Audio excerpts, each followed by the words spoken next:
should I really marry this man? And him have so much debt? I don't know. I'm not sure. Do I really want to go down this road? Am I really supposed to get married to this woman? So much credit card debt.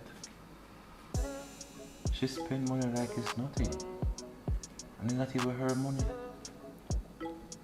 Am I really going to be the one to have to pay this back?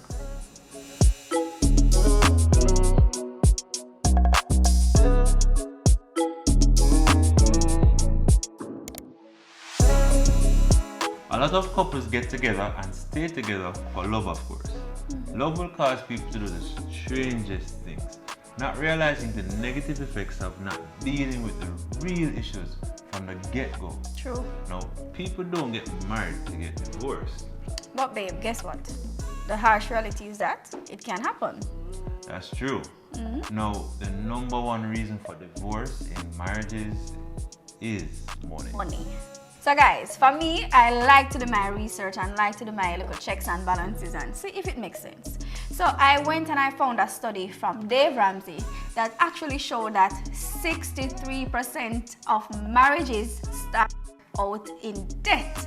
For me, that was just mind-blowing because I could not believe that so many persons are in debt and they start marriages. But the important thing is that if you want to get married and stay married, talk to your significant other about money before you say I do.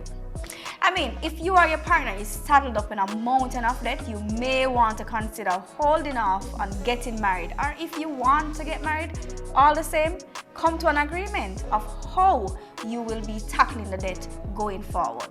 I don't blame nobody when you jump in before you and I'm so sorry, really.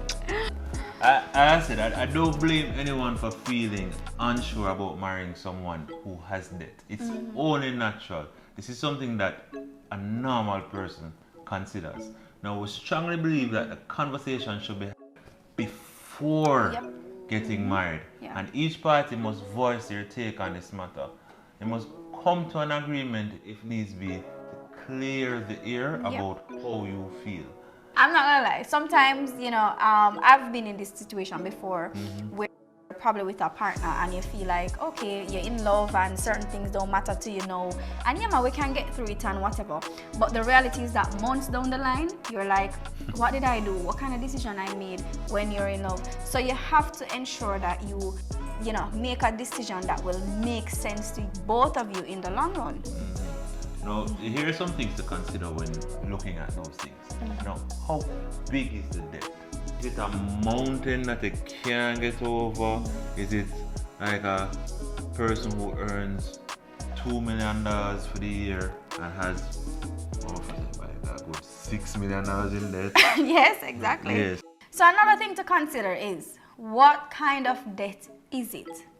If it is a debt that will overpower the other part financial, then I don't see a major problem with it.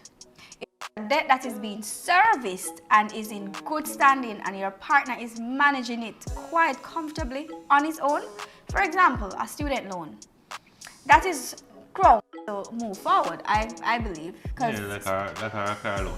Yeah, a student loan is something that this person would have taken out to further his education or her education.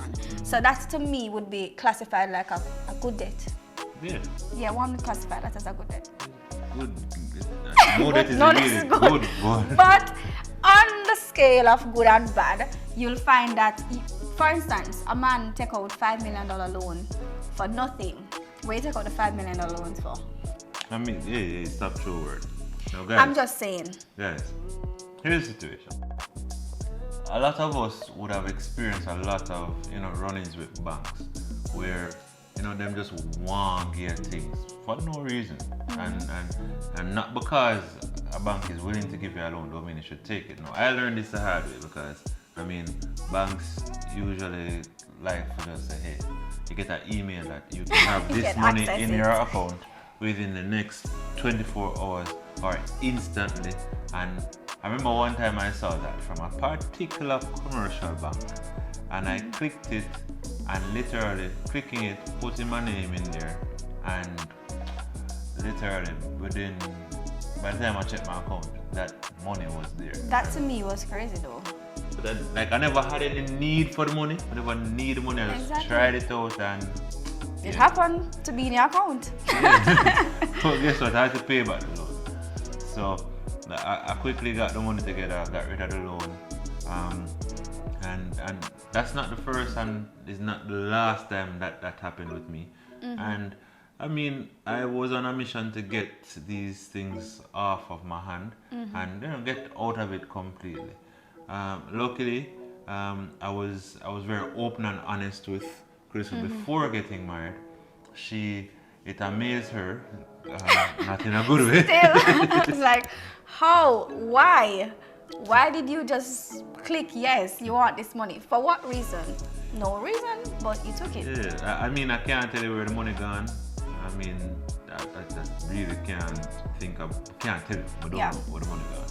But the good thing is that she understood, and she knew that I was willing, ready to get rid of it, and I did. Actually had your plans and you know your time frame as to when it should be closed and everything. So when I came into the picture, you already had a lot of plans to get that over. So I mean, that was grounds for me to say, yeah man, it makes sense. It makes sense. Yeah man. So I mean, if in a situation where I wasn't necessarily depending on her pay to deal with my debt and all something, it was manageable, So I got rid of a lot of stuff on my own because I had a plan to already do so. Right. So I think, babe, also what you want to understand is that you can't come into someone's life and tell them what to do about their debt. If you get together and you realize that this person already have plans and time frames and what it is that they're and structure in place to get rid of this debt, then now you can say, all right, when you come in now, they can tell you, okay, how will you fit in? Will this debt eat up your personal income? Then you want to say, that may not be something that I want to get into. But if this person already has it under control and going in will just enhance or help the situation, then why not?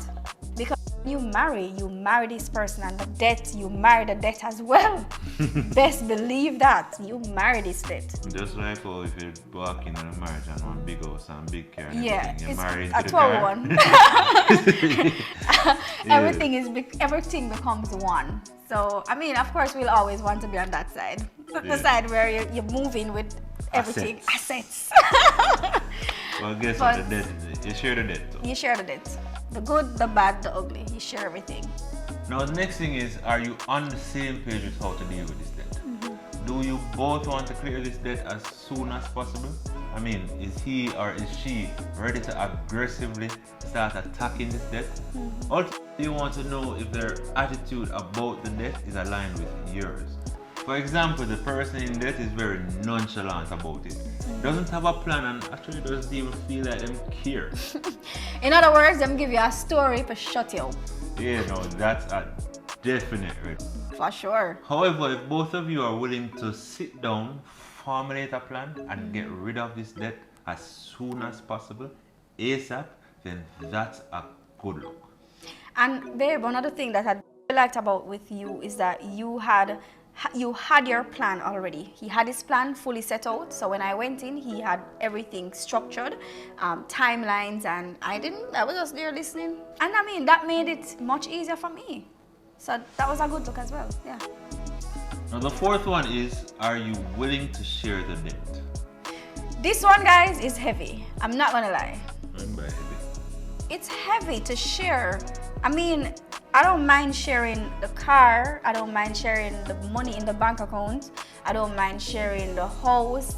I don't mind sharing all of those good stuff. But the debt? Listen, people. So when you get married, the pastor says for better or for worse. Now, in this situation, you're saying you want to share the money, the house, and the car, which is the better. Yes. But the debt being the worst, you don't want to share? It's hard to share it. To me, it's heavy. It's a commitment. If you're going to get married, you have to look on it them ways. Anyway, let's get serious. Guys, honestly, once you get married, you become a team, and that's the reality. You can't go around it. Like, that is just what it is. You have to work together, support each other, and get things done. The fact of the matter is, if you don't feel like you can support your partner in this, don't get married. Don't do it. Don't do it. Yeah. But if you need to put in the sacrifice, a little sacrifice, or maybe it's not such a little, but maybe a lot of sacrifice, it's sacrifice. Yeah, I mean, the sacrifice has to be measurable to me. Like, it can't be, it can't just outweigh everything to me. Yeah, but I mean, your sacrifice, the sacrifice that you're willing to put in is different from another person. So you can't ever compare. But if you're willing to sacrifice to be with your best friend, where? A little. If you're willing to sacrifice with your best friend, with your lifelong partner, and have the added bonus of becoming debt-free in the near future. Near future, being operative. Then it's worth it, I would say. Yeah, I mean, nobody now want this long drawn out debt. I used to hope not. But if that's the situation, then to me, it's worth it. Yeah, I agree. It's worth it. Now, hear me out with this one now, guys. The best way to prevent a divorce is to prevent a marriage that won't last. I like that, babe. Say that again. It's true. The best way to prevent a divorce is to prevent a marriage that won't last. What I mean by this is, you have to communicate before the marriage to see if this is something that will last. And if it won't, trust me, you need to walk away. But if you are willing to go through this with your partner, here's how we advise you to navigate. It is not the only way to go about it, but this is our advice. Right. Combine your finances once you are married. There should be no more my money or his debt, but our money and our debt. Now, I have a video on this recently. You can check it out in the top right hand corner. Number 2, set a budget and stick to it. Now, as boring as this sounds, guys, it works. It does. I mean, they say if you want to be rich, you do what rich people do. And guys, I know a few rich people and they do this. So, how do I say? Do it. Yeah. Number 3, build an emergency fund. Now, we did another video on that one. So that one is now in the top right hand corner. You can click that one to watch more on that. Trust me, you don't want to start investing and doing all these things unless you have an emergency fund. Number 4, don't say it's your debt. As simple as it sounds, this can drive a wedge between you and your partner. Now, this has been the source of a lot of our arguments, especially starting out. The conversation was a lot of, my money and my debt and your debt, and you do that while me do this, do your thing. It sounds simple enough, but when you're married, you are now one, and you take on each other's burdens. That's just marriage. It's not a relationship with girlfriend and boyfriend, it's a marriage, it's a commitment. And based on biblical teaching, we are now one. Everything for her is mine, everything for me is hers. For sure. Number 5, never ever play the blame game. I am guilty of this, I may say. Sometimes I may say, your fault, you did this, you. And I had to learn not to do that as much. Well, anymore. Just still do it. I still do it sometimes, but I'm learning.